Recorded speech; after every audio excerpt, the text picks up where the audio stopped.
tanging makakatulong sa akin. Pupuntahan ko kahit mahirap, pakiusap ko lamang ay dinggin. Nasaan ang diwata ng sapatos? Nagbibigay ng minimithing regalo simula pa ng 4 na taong gulang. Tanging asam isuot ang mga sapatos na ginagawa ng aking mahal na tatay. Nasaan ang diwata ng sapatos? Nasaan ang diwata ng sapatos? Ang tatay kung siya'y natutuwa, ginagawa niya ng mga sapatos.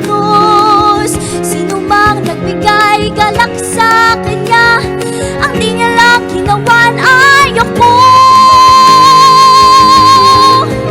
Nasaan ang diwata ng sapatos?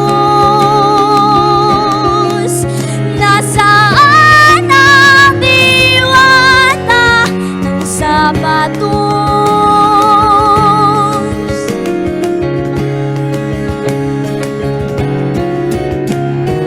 Minsan ay narinig ko, tatay, anibersaryo ng kasal nila ni nanay. Sapatos ang kanyang iniregalo, minamahal, binibigyan ng sapatos. Minsan ay narinig kong tatay, si ate ay nagtapos ng pag-aaral. Sapatos ang kanyang iniregalo, ang mahal, binibigyan ng sapatos. Nasaan ang diwata ng sapatos? Nasaan ang diwata ng sapatos?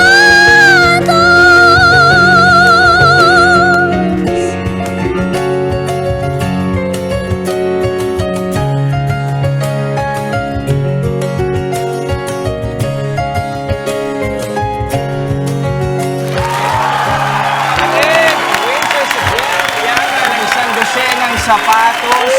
Napakagaling. Husay! Galing, Winches. Siyempre, kasama din natin ang makakasama niya sa sandosenang sapatos na si Floyd Tena at ang mismong author ng children's book kung saan hango ang kwento nito, si Dr. Luis Gatmaitan. Good morning sa inyo mga kapatid. Good morning! Grabe naman, naiyak yung tatay mo sa play. Habang kumakanta ka. Parate, everyday sa rehearsals. So, ganun din ba ang dapat naming asahan pag nanood kami? Magdala kami ng tissue. Ng Santo Senang Pasiguro. Santo Senang tissue. O tuwalya. Totoo yan na. Na konting patikim lang, pero wag lahat Yung paano, tungkol saan ba ito, Floyd? Para sa akin, ang Santo Senang Sapatos ay kwento ng pagmamahal or unconditional love ng tatay para sa kanyang para sa kanyang pamilya. Ito rin ay pagpapakita ng tamang or para sa akin totoong kahulugan ng pagbibigay regalo. At syempre, pinapakita din dito na hindi hadlang ang kapansanan para maabot mo yung mga pangarap mo. Of course, ikaw yung tatay doon. Yes, ako Hindi po. ka isang ganap na principal na may ginawang hindi ka nais-nais sa kanyang Hindi naman estudyante. Or senior high, di ba? Alam So, niyo yan. matutuwa sa'yo yung manonood dito. Sana po. Ito naman kay Winces. Kwentuhan mo kami, maikli lang, ano ba yung role mo? Ang role ko po is a child that really dreams. Pinapangarap niya po na magkaroon ng paa. Kaya hinahanap niya po ang diwata ng sapatos para magkaroon po siya, para mabigyan po siya ng paa dahil gustong-gusto niya pong suotin ang mga sapatos ng tatay niya. Ayun. Ilang taon ka na, Winces? I am 13 years old po. Ito bang una mong play? Una mo ba itong play, Winces? Oh? Unang production mo ito? Yes, this is my first professional production. Debut! Ang husay. This is your first production and first play. Well, for one, I'm really excited and also nervous kasi first production ko nga po ito and I'm enjoyed. Masaya po. Ini-enjoy mo lang Masaya. bawat Enjoy. proseso. Ano? Pero ang interesting dito, itong kwentong po ito ay hango sa isang children's book na isinulat ng isang doktor.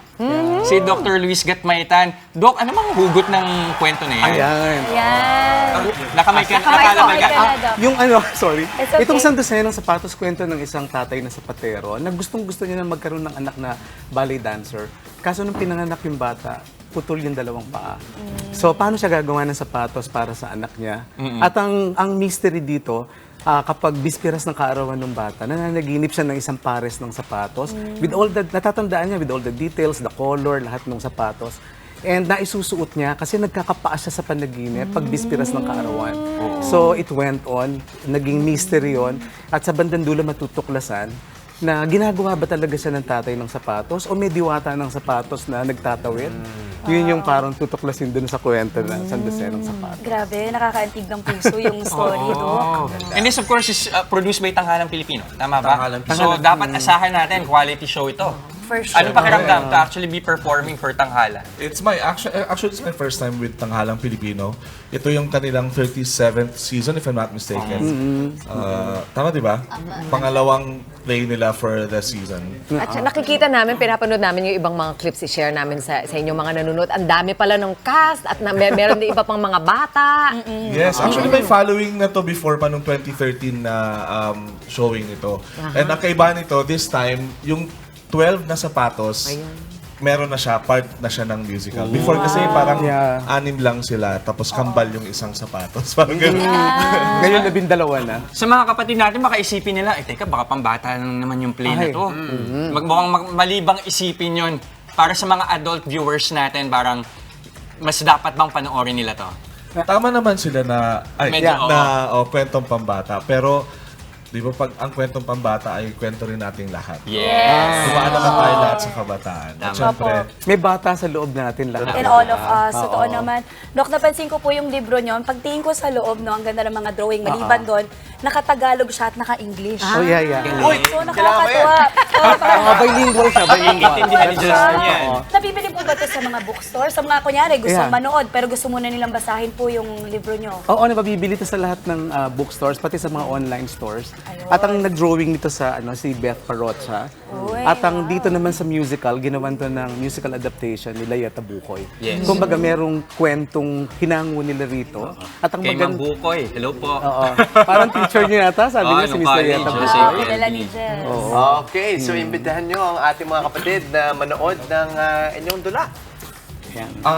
San Jose ng Sapatos, musika ni Jed Balsamo at Noel Cabangon. Ayan. Musika ni Jed Balsamo at Noel Cabangon.